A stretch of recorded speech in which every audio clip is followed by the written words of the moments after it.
Did anybody see that big play in the Wheeling Park John Marshall game on Friday?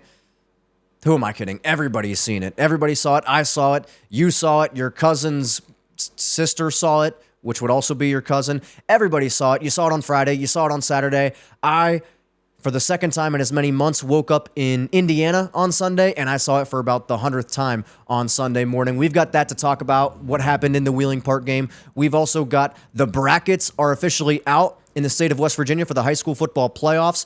It is time for the regional semifinals in the state of Ohio. Remember all those volleyball teams we talked about last week? Did any of them make a run at a state championship? Since you and I last spoke, the OHSAA volleyball semifinals and finals have happened. We'll have that to talk about and a lot more on this frigid episode of Hometown Huddle. We had snowfall in the Ohio Valley earlier in the week.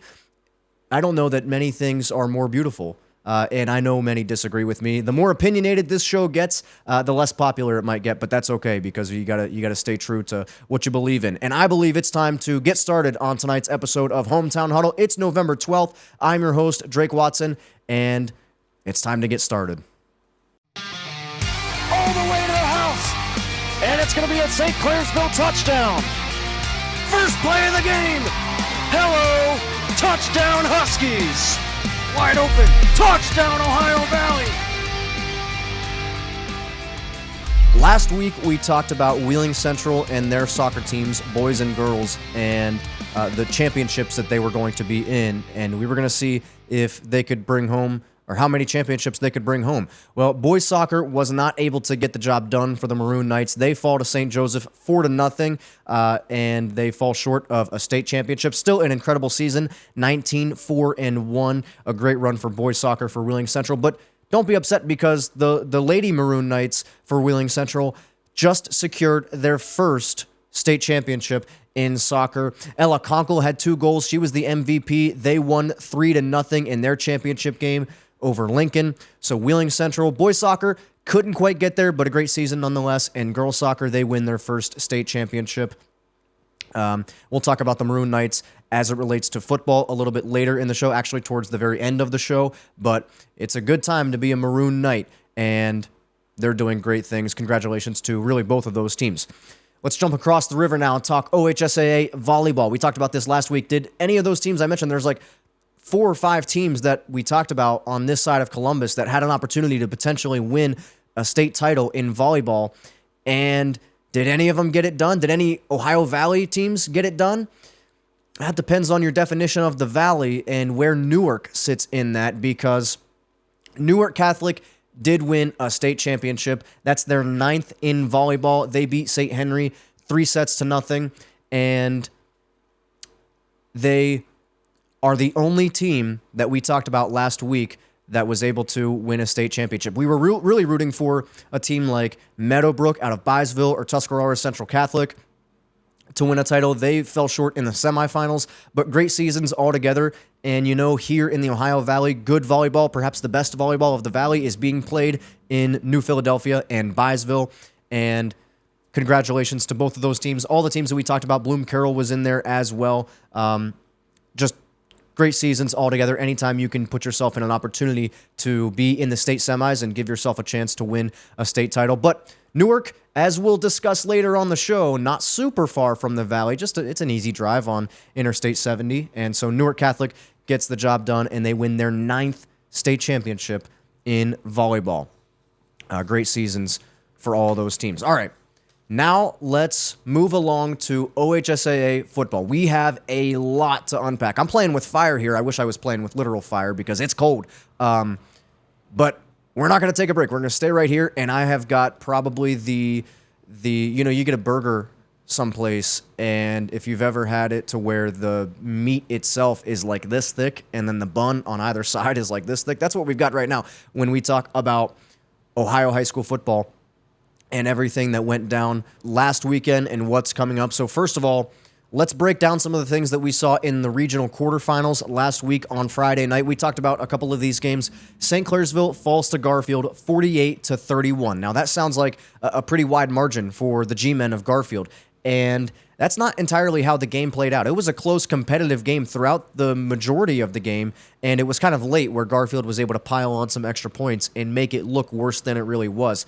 But it was the Garfield run game, their offense in general, just too much to handle for St. Clairsville's defense. Anytime you give up 48 points, nearly 50, it's tough to win a football game. And it's also tough when St. Clairsville's offensive line struggled at certain points. I obviously didn't have the opportunity to sit and watch the entire game from the opening kickoff to the end of the game, but the bits and pieces that I did see, St. Clairsville's offensive line kind of struggled. Now, Mason Wilt is probably the strongest piece of that unit, the junior, number 73. If you've watched St. Clairsville play, you've seen him on that left side. He's committed to Ohio State, so congratulations to him. That happened since you and I last spoke. But the offensive line gave St. Clairsville, it's not the same kind of line that they've had in recent years. And we've noticed that when they go to more of a passing style of offense, and I've noticed that they've used what I call, I hate to say gimmicks, but these double reverse passes. We talked about it with the Bloom Carroll game. The amount of times that they resorted to other things besides just lining up and running the football. Those are the kinds of things that they did in years past, and they were wildly successful at it. And this season, it was a little bit different, and we thought it would be different because they were a little bit inexperienced coming into the season, and they lost some pieces from their offensive line last season.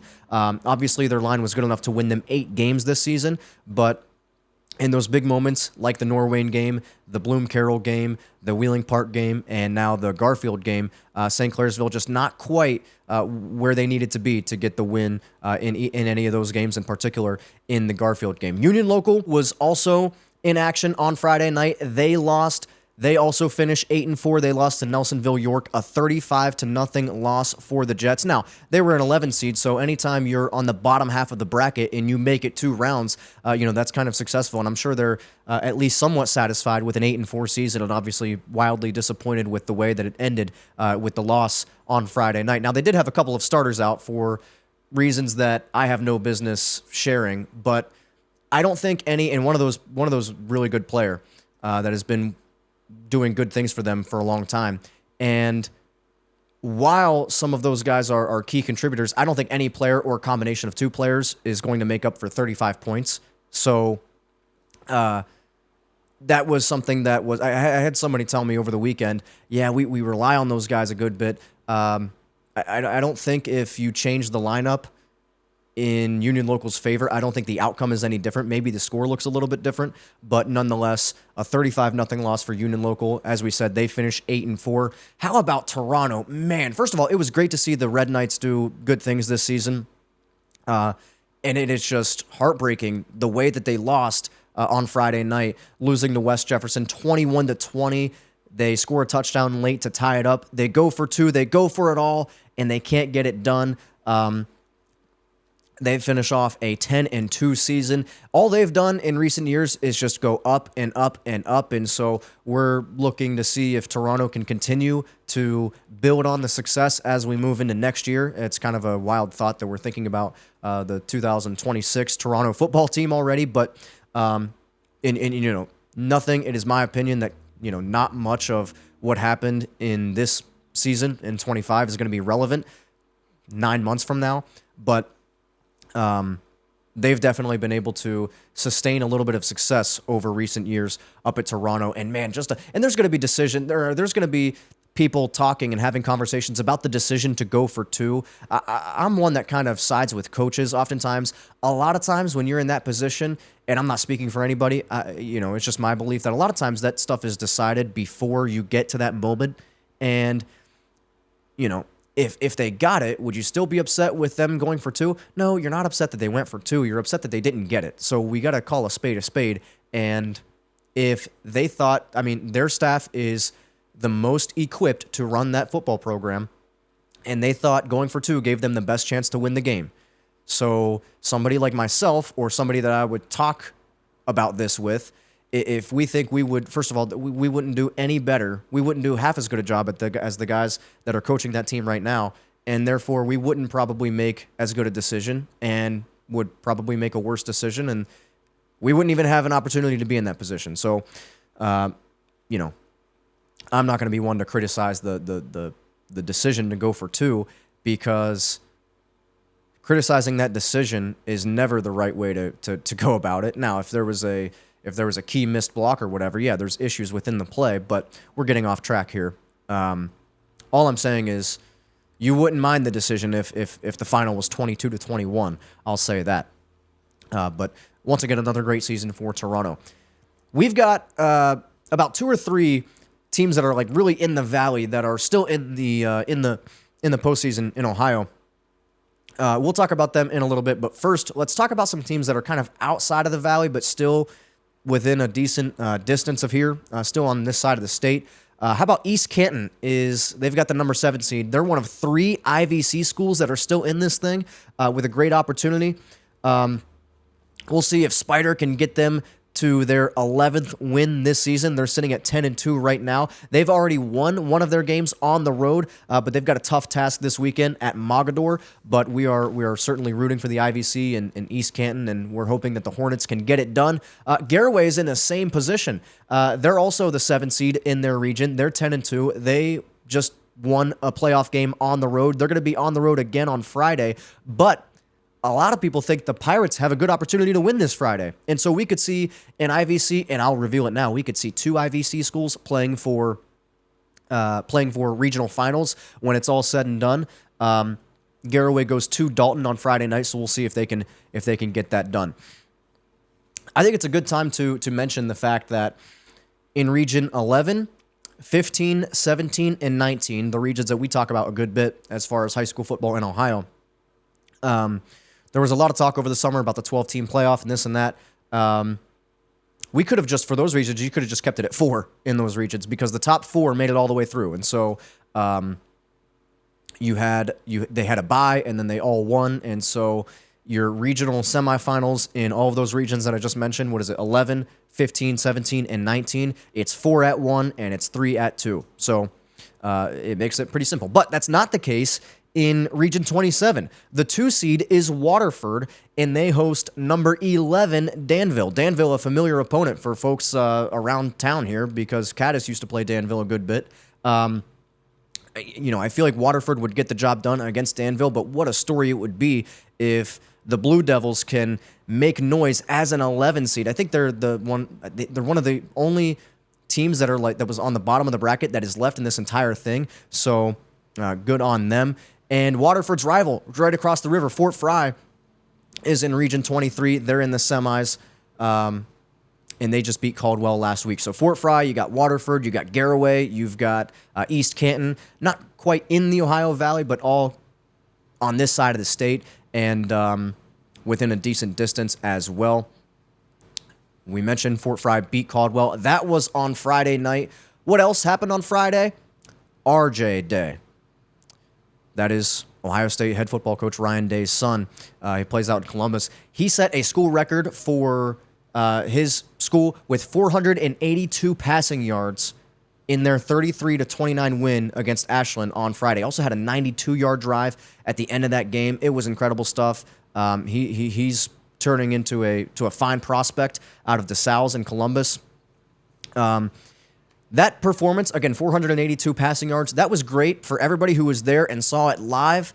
I was not one of those folks. Myself and aforementioned Ryan Day were in West Lafayette, Indiana for the game between Ohio State and Purdue on Saturday. So didn't get a chance to see that great game from RJ Day, but obviously, I said it as though Ryan Day and I were together. We were pretty close on the sideline, but he was coaching the Buckeyes to a win over Purdue, and we were there to watch the game. And so that's the way to reveal that we weren't at an Ohio Valley high school football game last weekend. But that's all okay because that changes this weekend, and we will be somewhere on Friday night, and we'll talk about that coming up. We've got probably 2 really good options for where we could go on Friday. So let me just paint the picture and set the scene for a couple of games. I mentioned we've got about 3 true Valley teams that are still in this thing in Ohio. I'll tell you right now, we're going to talk about Barnesville later on. They go to Wheelersburg, which might as well be in Kentucky for as far as I'm concerned. And while that would be cool, Kentucky, I believe, would be like the 12th state that I've stepped foot in the last 6 weeks. We're not going to Wheelersburg. And so we're going to be watching Barnesville from afar. I'll talk about that game in a little while. But the two games that it's between here is our third IVC school, who is still in the playoffs in Ohio, is Indian Valley. They've got Jonathan Alder on Friday night at home. That's at Indian Valley. A lot of folks, maybe myself included, think that the Braves are going to win. Maybe convincingly. Who knows? Jonathan Alder, the 3 seed. Indian Valley, the 2 seed in Region 15. That would be a great game to go to. Again, we don't know where we're going yet. We will here in about 5 minutes after I talk about this next game. But I've already been to Indian Valley a couple of weeks ago. It was a great, first of all, it's easy to get to. It was such a scenic evening as well, driving up there.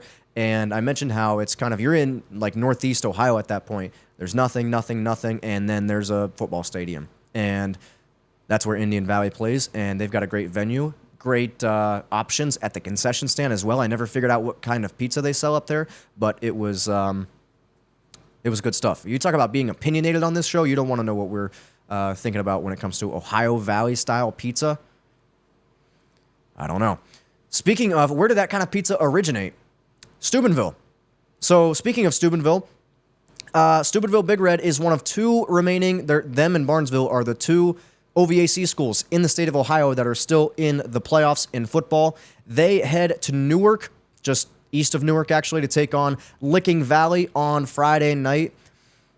There have only been 3 previous meetings in this series, all in the playoffs, all in November 2005, 2013, and just a couple of years ago in 23. Big Red has won all of those games, but this game is looking like one of the most toss-up kind of games that we'll have all weekend between Steubenville and Indian Valley. Steubenville and Indian Valley already played back in August, and I'll tell you why that's relevant in a minute, but Steubenville and Licking Valley could be one of the closest games. Some say Steubenville by a couple points, some say Licking Valley by a couple points, and that's all we need to kind of raise our eyebrows and say, oh, that could be a good game.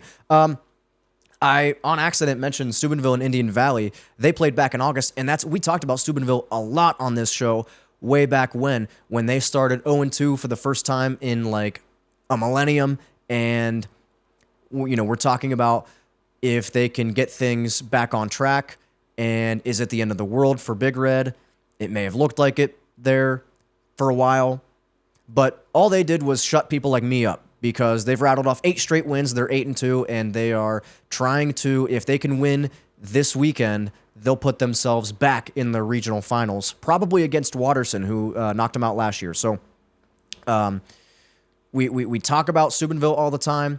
And then I said they shut people like me up because they started winning, and we really didn't talk about them. And, we keep up with all these teams, but I haven't been to one of their games. And after the picture that I've painted, I think it is a wise decision to say that we will be in Newark on Friday night for Steubenville and Licking Valley in the regional semifinals. Here's really the thought process that went into that. When you take into account projected margins and things like that. I think if Steubenville has their potential close contested game, they've got it this weekend, right? Like it's a toss-up between them and Licking Valley. The winner of that is going to probably most likely play Bishop Watterson in the regional finals, and that could be a loss. We don't really know, but Indian Valley has a game that many people expect them to win on Friday night against Jonathan Alder, and I think they'll get New Lexington should Indian Valley take care of business and win as they are supposed to. I think they'll get New Lexington in the regional finals. With a neutral site, that game will probably be somewhere near Zanesville or Tri-Valley, that area, and I think that could be a close contested game. And so it just makes a lot of sense for me to say that we're going to go to Steubenville and Licking Valley in Newark on Friday night to watch that game. Both of those teams won big last week in the regional quarterfinals as well. Likewise with Barnesville, I said we'd talk about them. They've got they've got themselves a big win against Portsmouth on Friday night, 34-0. Now they travel to Wheelersburg. They might as well have just played at Portsmouth, stayed there for a week, and then played at Wheelersburg this coming Friday night. Wheelersburg is 11-0. the number 1 seed in Region 19. Barnesville is 9-2, number 4. They would have been number 5 had Ironton not been knocked out. Wheelersburg has been the thorn in the side for Barnesville for the last 3 years. Barnesville is 1-3 all-time in this series. Again, all meetings coming in the postseason. Barnesville's one win came in 1992. That might as well have been forever ago. This is the 20s now. Wheelersburg has beaten Barnesville in 2022, 2023, and last year in 2024. The average score in all those games, 35-17 in favor of Wheelersburg. And all of those games ended Barnesville's season and their hopes to continue to make a run at a state championship. So Wheelersburg has knocked Barnesville out of the playoffs each of the last 3 seasons. Can they make it 4 in a row? Will Barnesville finally get over the hump and put themselves in the regional finals? We'll see. We'll be keeping an eye on that game. It's time now we've talked a lot. It's time to take a quick break, and we'll come right back and we'll talk some West Virginia stuff on the other end. Hey, quick timeout, little stoppage in the action. I wanted to ask you, are you following the page? Are you liking the videos? Subscribed on YouTube? 5 stars on the podcast format? If not, that's all we ask of you, and we will continue to strive to give you great quality content week in and week out. All we need you to do in return is tap a button on your cell phone or on your laptop or wherever you may be. That helps us out immensely. That helps us deliver great content to you, and there's no strings attached, no expense to you. You hit the button, you go on with your day. That's all we ask of you. We hope you enjoy the content, and with that, back to the show. That poor guy may or may not have been sweating due to the 80-degree conditions back whenever that was, towards the beginning of it all, actually. And what is it? God said, let there be light, but Steubenville's own Dean Martin said, let it snow. And that's exactly what happened a couple days ago in the Ohio Valley, and it makes somebody like me happier than ever. Let's talk now about something that I saw, you saw, your cousin and your cousin's sister and her aunt saw. Somehow you guys are all related. Everybody saw it, and I think I already said something like that. But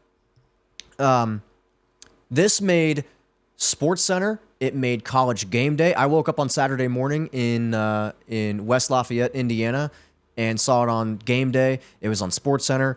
It made national headlines. Jack Hillgrove, I don't know, he may have had to get a vocal cord replacement because of how pumped up he was over that. Akeem Davis with a big, and it's still a game that's within reach for John Marshall against Wheeling Park on Friday night. It's like 14-0, and John Marshall throws a pick 6, and big guy Akeem Davis, I mean, he's huge. He's probably double my size, and he gets the ball in his hands, and it looks like, okay, he may have ran for maybe 10, 15 yards, but they've got him corralled, and they're going to take him down. Park's going to take over. Maybe we force a field goal here if you're John Marshall. Maybe you get a stop. It's still 14-0 in the first half, so the game's still well within reach. So Akeem Davis just drives his legs. He had some help from all of his teammates and pushes the pile like 40 yards down the field to turn what would have just been a big guy interception, which is always good to see, but turn that into a pick 6. Some say the thick 6, and just you have to see it. You just got to look up Akeem Davis, Wheeling Park. It was a thing of beauty. Wheeling Park ended up winning the game. They took a lead. They never looked back. That put them up 21-0. They ended up winning 63-40, a shootout between them and John Marshall. Speaking of Wheeling Park, Alexis Bordas played basketball there. She's now at Duquesne. She's doing great things, so it's a great time to be a Patriot or a former Patriot, and likewise with Maroon Knights, so it's just a good time all around in Wheeling. That win for Wheeling Park on Friday night knocked John Marshall out of the playoffs. I feel the pain. I feel the disappointment. John Marshall ends up with the 17 seed, so they missed by 1 spot. They're in the AAA class. Wheeling Park, with the win, they cement themselves in the 4A class bracket. So Wheeling Park gets the 6th seed, and they'll take on, at home at Wheeling Park, Wheeling Island Stadium, they'll take on number 16, Buchanan Upshur. George Washington is in. University is in at 7. They'll host Parkersburg, and Parkersburg South is the 13 seed. They'll go to Martinsburg, and that's a look at the 4A class in West Virginia. And here's the thing is, like, West Virginia's got so many more teams now that make it. I shouldn't say so many, but they've got a bigger bracket now because they still have 16 making it. Ohio has gone back down to 12. And yet somehow the West Virginia playoffs should conclude before, if I'm not wrong, the Ohio playoffs, or at the same time, because with Ohio, you've got to make it through your regional bracket of 12, and then you have your state semis and your state championship after that. On West Virginia, it's just the round of 16, then your quarterfinals, semifinals, state championships. There's no regions, or what we would call regions, over in Ohio. We go down now to the AA class. Oak Glen made it. Oak Glen is, I don't want to yell. But I'm excited. How could I not be for my Golden Bears? They are 15th at 7-3. They'll go to Bluefield on Friday night. And what a turnaround. I spoke to Coach Miller like what feels like a lifetime ago. It was back in, I don't know, July or August. We were talking about some things. TJ Miller is the coach for Oak Glen, and I cannot be more ecstatic about the job that he's done in turning that program around. They were 1-9. Some may have quickly forgot. They were 1-9 last season. They were 29th in their class out of 30, and they've bumped all the way back up to 15th. They're 7-3 this season. They've done great things. They can really run the football. I watched one of their games earlier this season, and they're doing things well up there, and they have an opportunity to build on this success. I mentioned on the show last week, they're 7-3. Now their goal is to get to 8-3. They're not satisfied with just making the playoffs. And that's the kind of attitude that you need to have to be successful and achieve the kinds of things that team has achieved this season relative to where they were a year ago. So we couldn't be more happy for Oak Glen and the Golden Bears. All right, last thing. We talked about Wheeling Central. Okay, so it's good for boys soccer fell short, but they still state runner-up in boys soccer. The women win their first state championship, and the football team is number 1 in the single A class at 6-2. They'll play host to the 16 seed. Clay Battelle made it in at number 3. They're 9-1. Cameron is in at number 7. All of the teams that are somewhat local that we talk about that are in the single A class for West Virginia have home games. So that's good to see. Clay Battelle and Wheeling Central, should they win this weekend, they'll have another home game, and Cameron, with the 7 seed, would then be on the road should they continue to win. But all of that is yet to be determined because we've got to let the things play out, and we've got the football games in Ohio, likewise with West Virginia, and before we know it, it'll be basketball season in the area. We've got some things brewing kind of under the radar that we're working on that we should be able to announce fairly soon. Stay tuned, because if you're, let's say, Union Local, for example, their football team just got knocked out. Basketball season's coming up, though, and usually they're pretty good, so just keep your eyes peeled for things like that as we move into 'tis the season for high school hoops, among other things. So that's all we've got for this evening's show. If you want to stay informed as to what's going on out in Licking County between Big Red and Licking Valley, then you can hit up the socials. It's pretty self-explanatory. Make sure you subscribe to the channel. We're closing in on some big numbers, not only on the YouTube channel, but all across the board. So all the social media things that are below my hand or somewhere near there, make sure you give them a follow and check out some stuff. Not only Hometown Huddle, but I Got Your Six as well. And that's all we've got for this November 12th episode of Hometown Huddle. I thank you so much for watching. And until next time, I'll talk to you next week.